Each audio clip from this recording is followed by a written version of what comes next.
Hello, and you are very welcome to the third episode of EPP Family Talks.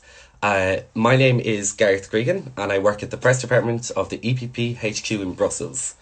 EPP Family Talks is an initiative where we'll be bringing you the perspectives and insights of our leaders from across the continent on how they're coping with the current COVID-19 crisis and how it's impacting their work. For today's episode, I'm delighted to say that we'll be joined by Irish Minister for European Affairs and European People's Party Vice President and very proud County Meath woman.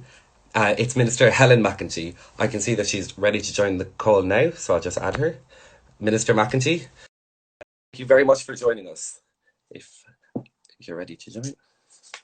And thanks to everyone that's tuning in. I can see that we've followers and listeners from all across the continent. Minister McEntee, how are you? Hi, Gareth. How are things? Great, great. Thanks for taking the time to speak to us today. Not at all. Delighted to join and looking forward to having a good chat. Brilliant. I suppose just to kind of kick things off, I was looking over the weekend at your Twitter account and I saw that you posted an image of you, and it was you lighting a candle in your home, and it was part of a government initiative called Shine Your Light. Would you be able to tell our listeners and our viewers a little bit about this initiative? Sure. It was a lovely initiative, and it was a lovely moment in time because at 9 o'clock on Saturday just gone, people were asked to either light a candle, and that's what I did, and put it in the window. But other people maybe lit up their houses, they lit up outside their homes. We had some of our national monuments, our buildings, football stadiums across the country, even our Gardaí lit up the lights in their cars. And it was really to show solidarity and to provide hope for people. I think candles light, that sense of hope that people at the moment, having spent 5 weeks at home, some of them on their own, having lost loved ones. But also we weren't just thinking about that, we were thinking about the people who are working on the front line as well, who are doing a fantastic job and have been and will continue to do that for the next number of weeks or months. So it was a real coming together of the whole country, and I think a huge amount of people. We also had a very well-known Irish singer, Sinead O'Connor, who sang, again, a very well-known song called Run, which is light up, and the lyrics itself really, I think, reflect what we were trying to do. So it was about solidarity, it was about coming together and reflecting on what's happening. And I suppose what you've said there really kind of gets to the core of how community has kind of come to the fore as a way of kind of getting through the current crisis. And I think that brings on nicely to the next question that I'd like to ask you, because you are, of course, also an elected member of the Irish Parliament, a Teachta Dála, as we'd say. And I'd just be curious to know what you've been hearing from your constituents on the ground about how they're getting through the current crisis, like at the grassroots level. Yeah, it's very difficult at the moment because as a TD, I'm not someone who likes to spend a lot of time on my computer in an office. I like to be out and about. It's quite a large constituency I represent, and I like to meet people in their homes, at their workplace of work. If there's a problem, I like to see it and understand it. So we've had to adapt and change how we're engaging with each other, but we've been able to do that through technology like this, working with community groups, linking in with people, identifying where there are problems and where we need to help and work together. And we've seen that happen where our local GAA clubs have linked in with our local supermarkets to provide help and to deliver food to maybe people who are cocooning. Cocooning is what we're calling where our older or vulnerable people have been asked to stay at home and to not leave their houses at all. We've seen a lot of community and voluntary groups coming together and being really inventive, again, reaching out to people in situations like this over video conference. Our students are linking up again with our community groups, maybe supporting older people, making phone calls to those who are living on their own. It's the one thing I love about my work is the community spirit and the amount of people who generally come together, who have come together through this crisis to support each other is massive.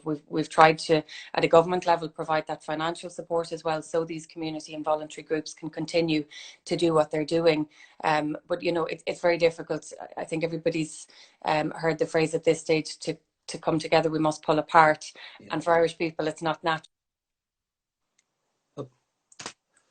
I think a phone call. It's not natural to be apart in this way, but I think everybody's doing their best, and I think people have reacted very, very well to what is a very, very difficult situation. You touched on the idea of cocooning there, which has been a key tenet of the Irish government's approach. I know personally my own father, because he's over 70, he's cocooned at the moment. Would you be able to give our viewers from across the continent a bit more of an insight maybe into some other aspects of the Irish government's approach to dealing with the current crisis? Yes, so there's a lot of things really, and we're in an unusual situation in that there was an election in February. So when all of this started to happen, a government or a new government hadn't yet been formed. So we are operating, and in my capacity as Minister for European Affairs, but also the Taoiseach and Taoiseach, our Prime Minister and Deputy Prime Minister, have been operating in a caretaker capacity, but with the same level of capability and ability to implement legislation or put measures in place. Everything that we've done, and I think this has been key, and it's been supported by all political parties, has been based on public health advice. So we have a fantastic team led by our Chief Medical Officer. He has a fantastic team of research, health, scientific experts working with him, and obviously supported through our Department of Health. And the approach we've taken is to try and test as many people as possible, but also that there is as much contact tracing as possible. And what we're trying to do is increase our capacity so that if somebody has symptoms and feels that they have coronavirus, that they can be tested, that their contact tracing takes place, that those people are tested, and everything's turned around in one day. So we're building up that capacity and doing a huge amount of work to get to that point, because I think it'll be really crucial as we try to exit a lot of the tough measures that have been implemented. We'll only be able to do that if we have those type of measures in place. But in general, I think people have been very good. It's 5 weeks today since we've closed our schools, our creches, banned large gatherings, and only 3 weeks ago we've asked people essentially not to leave the house unless they're getting food, they need medicine, or they're going to work in what's deemed an essential work. So, they're fairly strict measures, but people have adhered to them. And maybe I think just to say what's also happening is that there's a lot of financial support being provided. So people who've lost their jobs, people who can't work, and I think crucially, and this is something the EU has significantly identified as a priority, we're trying to keep employers and employees together, because that's one of the ways we think we'll be able to bounce back in certain industries and sectors where people are still working, where they're still connected with their employers. So there's a lot of things happening, but I think the response from people in general in what's a very, very unusual and difficult situation has been really great. Yeah, and you mentioned there about looking to the future and when we kind of start to emerge from these measures. And I'd be interested now to kind of take it up to the next level, because, of course, you are the Minister for European Affairs and you're a Vice President of our political family, the European People's Party. So I'm just curious, what has the approach been then at the European level that you have found? So I think initially, and I think there's a lot of people would agree Yeah. with this, there was maybe a little bit of a slow response. And I think given the severity, but also the size of what we're dealing with here, I think nobody would be critical of that. We're talking about something that has now seen over 2 million people infected with COVID-19. We've over 135,000 people worldwide have died. Whereas when you look at SARS, which was probably the last large pandemic of this kind, there was less than 10,000 people on a worldwide basis that died. So this is of a massive scale. And I think very quickly, the Commission led by Ursula von der Leyen came together and identified a number of key areas where we need to work together within the EU and support each other. But outside of that as well, there are a lot of countries outside of the EU that don't have the capability and the capacity that we do. We've worked very well together, I think, in trying to repatriate a lot of citizens home. There's a lot of people who got caught either living or working or even on their holidays throughout the world. And we've worked together as member states to try and identify flights to work to get people on flights and to get them home. And we've had over 4,600 people, Irish people, have been repatriated in that time. We've had obviously a huge amount of effort to try and procure personal protective equipment on an EU-wide basis. And because I think, if anything, we've highlighted that there are maybe gaps in our system, that our ability to deal with this kind of crisis isn't really as good as we thought it would be. So we need to maybe, after all of this, look at where are there gaps, particularly in production of really important equipment or material that we now have to go to China and other places for, but also making sure that the things like ventilators, medical equipment, that we're sharing that, and we're sharing our knowledge and our expertise with each other. Of course, and again, importantly, it goes back to the finances that we've been providing. 500 million was agreed last week between our EU finance ministers. It's obviously a substantial amount coming through our stability mechanism, the European Commission, the Investment Bank, but I do think more will be needed. And I think more will need to be done as we try to exit this, because we don't yet have a vaccine. And I think until we get to that point, and our researchers are working extremely hard at the moment, and we're trying to make sure that there's no barrier in terms of finance or what people need to get to that point, but there will be an after point, there will be an exit to this, and I think we need to make sure that we work together when we get to that point.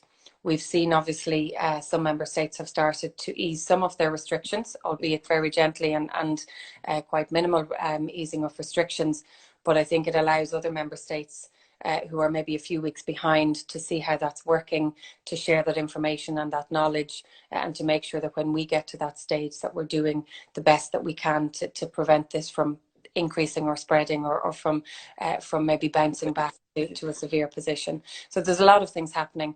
I would say I'm talking to my EU colleagues, my EU minister colleagues, my EPP colleagues on a regular basis. And again, if anything, this has highlighted just how easy it is at the same time to still stay communicated, even though we can't meet each other in Brussels or wherever else we might be meeting. So a lot of effort gone into making sure we're staying connected. Yeah, that's hugely informative. And I think what would be kind of interesting, just because this current crisis has pretty much disrupted and upended an awful lot of things. Of course, you are the Irish Minister for European Affairs, and a significant proportion of your brief prior to this crisis would have been Brexit negotiations. So I'd just be curious if you could maybe update our listeners a little bit as to the current status of those negotiations. Well, it's hard to believe that just a few short months ago, the only thing that we spoke about in Ireland, it seems, was Brexit, and now it's not on the agenda at all, nearly. But the UK are still due to leave the transition period by the end of this year. Brexit has happened. There are meetings that are taking place. David Frost and Michel Barnier met this week, and the first joint committee on the implementation of the withdrawal agreement met on the 30th of March. So, albeit in very difficult circumstances, there are meetings still happening, but it's obviously very challenging. There are meetings due to take place this month in May and June, and by June the UK, in conjunction with the EU, must decide whether or not they will extend the transition period. They've said up until now that's not going to happen. My own personal view is that it's very difficult when you can't meet face to face, when we're dealing with so many other immediate challenges, saving people's lives, preventing people from contracting what is a deadly virus. We need to be realistic as to what we can achieve, what kind of a future relationship or a trading relationship we can achieve in such limited circumstances. So, discussions are ongoing. Obviously, Ireland is partaking in the various different committees, and the specialised committee for the implementation of the Irish protocol is due to meet soon. We will partake in that. We will obviously try to work as best we can, again, given the current situation. But I really think our focus for all of us and our priority should be immediately on COVID-19, protecting people, and obviously the economic devastation that this will cause will far outweigh the potential implications of Brexit, which we've spent 3 years trying to negate. Now this has come upon us so quickly. So, a lot of work still to do. Thanks very much for that, Minister McEntee. I suppose just before we kind of wrap things up, I'd like to kind of take it off in a little bit of a different direction and finish with some kind of quickfire questions for you. First of these is, where's the first place in Europe that you're looking forward to visiting once the current restrictions are lifted? Okay. So I was due to visit a friend in Spain over the Easter holidays. I was hoping to visit her. She lives about 2 hours outside of Malaga, up the mountains. Oh, Um, beautiful. I can't think of the name of where she's living at the moment, but I would hope to maybe try and reschedule and rearrange and go see her, because she's currently on her own, Yeah. in isolation, and it would be great to see her. So that's probably one of the first places I'll try. But I think a lot of people will probably holiday at home this year if they get the opportunity to. Second of all, what book are you reading to get you through the lockdown? So I very sadly, I've just finished a series of 6 books. The seventh is currently being written. It's by an Irish author, Lucinda Riley, and it's called the Seven Sisters series. I So must look it up. book, each book, they're fantastic. Each book chronicles, there are 7 sisters, all of whom were adopted, and each book chronicles where they came from, and they delve into their past. And it's a bit of history, there's a bit of romance, and it's pure fiction. But when I'm going to bed That's at good. night, I like to switch off and maybe not read anything work related. So I would highly recommend Lucinda Riley. Lucinda Riley. Yeah. Uh, then, third question. If you could pick one historic figure to be in lockdown with, who would it be and Right. why? Um, okay. Perhaps maybe just the week that's in it. And it's not just because I was watching the movie this week, but Michael Mike Collins. Collins, yeah. Michael Collins. Very on brand for an EPP Well, slash look, Fine Gael interview. he was one of the founding members of the political party of which I'm a member, but he's somebody who I believe achieved so much in what was such a short life. He died at 31, but he joined the Irish fight for independence at the Easter Rising 1916. We've just obviously celebrated Easter Yeah. over the weekend, but he's somebody, I think if you had an opportunity to sit down with him for a number of weeks, the stories, but his experiences, probably most of which were very sad and tragic. I would love to hear it, but also given the week that's in it, both Fine Gael and Fianna Fáil, as political parties who would have split in the Civil War, have decided for the first time to come together to try and form a government, which I think is hugely significant and symbolic. So, yeah, he's somebody that I'd love to chat to. I hadn't planned it, but would you be able to give our viewers a little bit of an insight into, because as you've said, this is a very historic and significant agreement that has been reached between Fianna Fáil and Fine Gael in this week. Would you be able to give our listeners a bit of an insight into the current status of government negotiations at the moment in Ireland? Absolutely. So, as I said at the beginning, when all of this started with COVID-19, governments hadn't been formed. Election took place early in February. But I think our own view is that given COVID-19 and our current situation, we need to form a government. We had stepped back and allowed other parties to try and come together with an alternative type of government. That hasn't happened. So for the first time in the history of our state, our party with Fianna Fáil have spent the last number of weeks working on what's essentially a broad document, but a document that we hope will be the basis for a coalition government. We need a third party to make sure that we have a government that would last 5 years, that would be stable.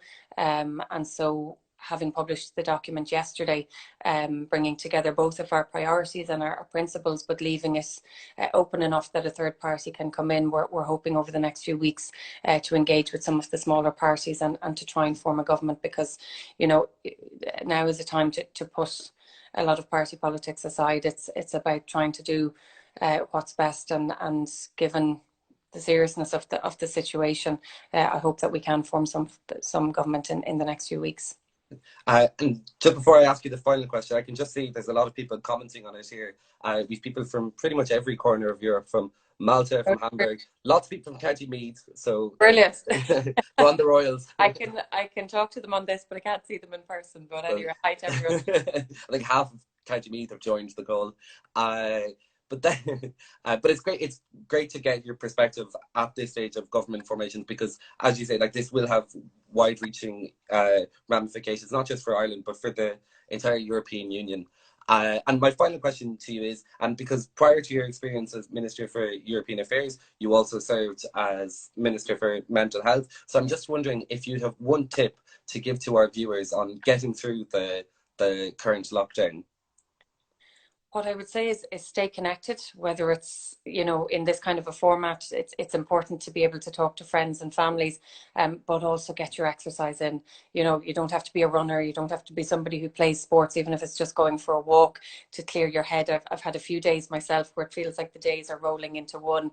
And if you just get out and go for a walk, it's good for your body, but it's also good for your mind as well. So definitely what I'd say is try and get your exercise in, but also where possible, stay connected with people. Yes. Yeah. Brilliant. Thank you very much for joining us, Minister Helen No McEntee, and problem. participating in this initiative. And good luck with the rest of your talks. Thank you very much. Bye. Bye. Bye. Bye.